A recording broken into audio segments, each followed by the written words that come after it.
Hello दोस्तों, हमारे channel single rise में आपका स्वागत है। आज हम एक नया वीडियो लेके आए हैं एक डिजीज़ के ऊपर, बीमारी के ऊपर, जिसमें हम आपको संक्षिप्त रूप से, शॉर्ट रूप में सब कुछ कवर करने की कोशिश करेंगे। दोस्तों, आज का वीडियो जिस बीमारी पे बनाया गया है उसका नाम है डायबिटीज़ यानी मधुमेह।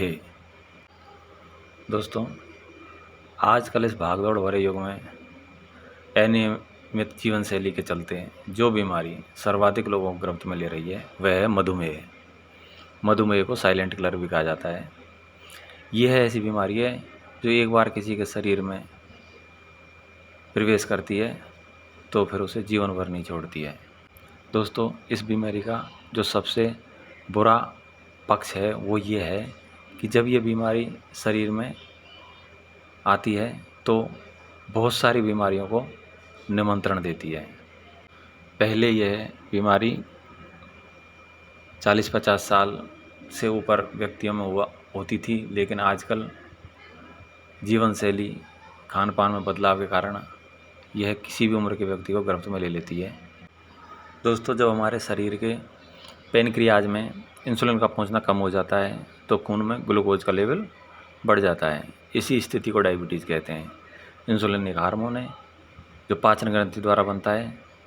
इसका कार्य शरीर के अंदर भोजन को एनर्जी में बदलने का होता है। यही हार्मोन होता है जो हमारे शरीर में शुगर की मात्रा कंट्रोल करता है।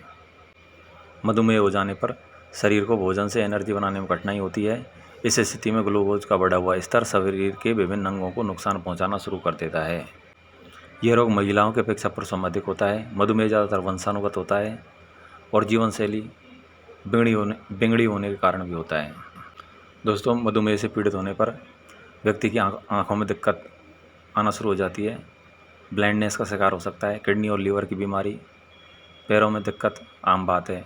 पेरिफेरल न्यूरोपैथी, पैरों में झंझनाहट, पॉलीयूरिया, पॉलीडिप्सिया, पेशाब का बार बार आना, प्यास का अधिक लगना, कोई चोट या जख्म होने पर देर से भरना, हाथ पैरों की उंगलियों में झंझनाहट रहना, बार बार फोड़े फुंसियाँ निकलना, चक्कर आना।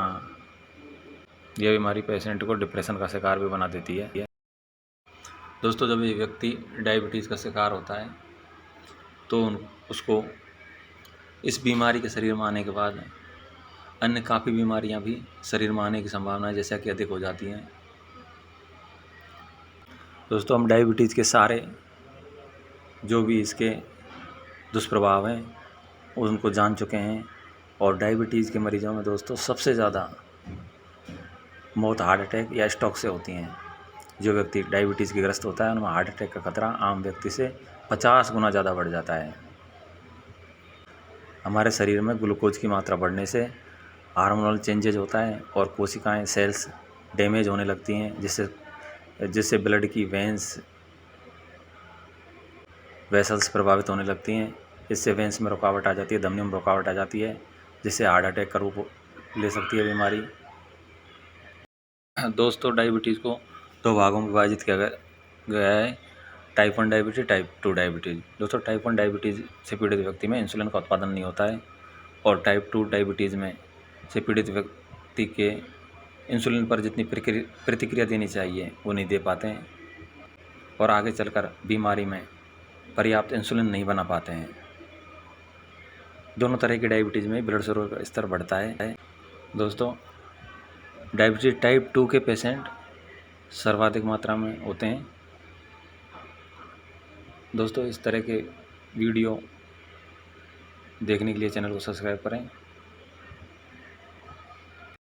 डायबिटीज टाइप 2 होने की संभावना सबसे अधिक होती है जिनका मधुमेह का पारिवारिक इतिहास हो, फैमिली हिस्ट्री, या आप एक गतिहीन जीवन शैली से रहते हैं, आपको हाई ब्लड प्रेशर हो या आपको हृदय रोग हो, आपको वजन अधिक हो, आपकी उम्र 45 वर्ष से अधिक हो, इन सब में डायबिटीज़ टाइप 2 होने की संभावना बढ़ जाती है। दोस्तों, डायबिटीज़ में जो मुख्य पॉइंट है भोजन, डाइट, उसको हम अभी बाद में कवर करेंगे। उससे पहले हम बात करेंगे डायबिटीज़ के जो ये सारे लक्षण बताए हैं, ये अगर आप उनको प्रतीत होते हैं तो अपन को सबसे पहले करना क्या है।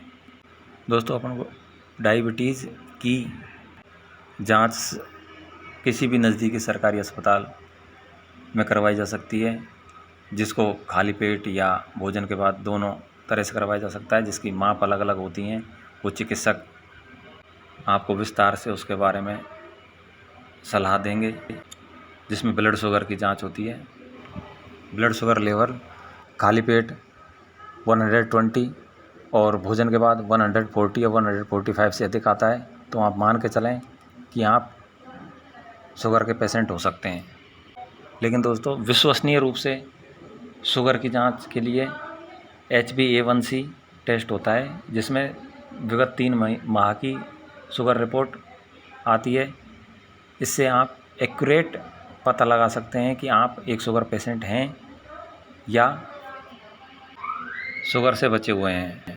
दोस्तों, ये जो जांच हैं ब्लड शुगर की या HbA1c, इनको आप नियमित रूप से करवाएं। दोस्तों, ब्लड शुगर लेवल अगर आपका अधिक मात्रा में बढ़ा हुआ पाया जाता है तो चिकित्सक आपको दवाइयाँ एडवाइज करते हैं। ये इसकी दवाइयाँ काफ़ी वैरायटी में क्लासीफाई होती हैं, जैसे अल्फा ग्लूकोसाइड इनहिबिटर, मीगलेटान, ब्यूगेनाइड जिसमें मेटफॉर्मिन आता है, ग्लिपिजाइड आता है, पियागल्टाजोन आता है। दूसरी कैटेगरी डिपेप्टाइल पेप्टिडेज DPP-4, इसमें एलोग्लिप्टिन आता है, लीनाग्लिप्टिन आता है, sulfonylureas. There are among the oldest diabetes drugs still use today, इसमें ग्लिम्प्राइड आती है, पियागल्टाजोन, ग्लिकाजाइड, ग्लिपिजाइड।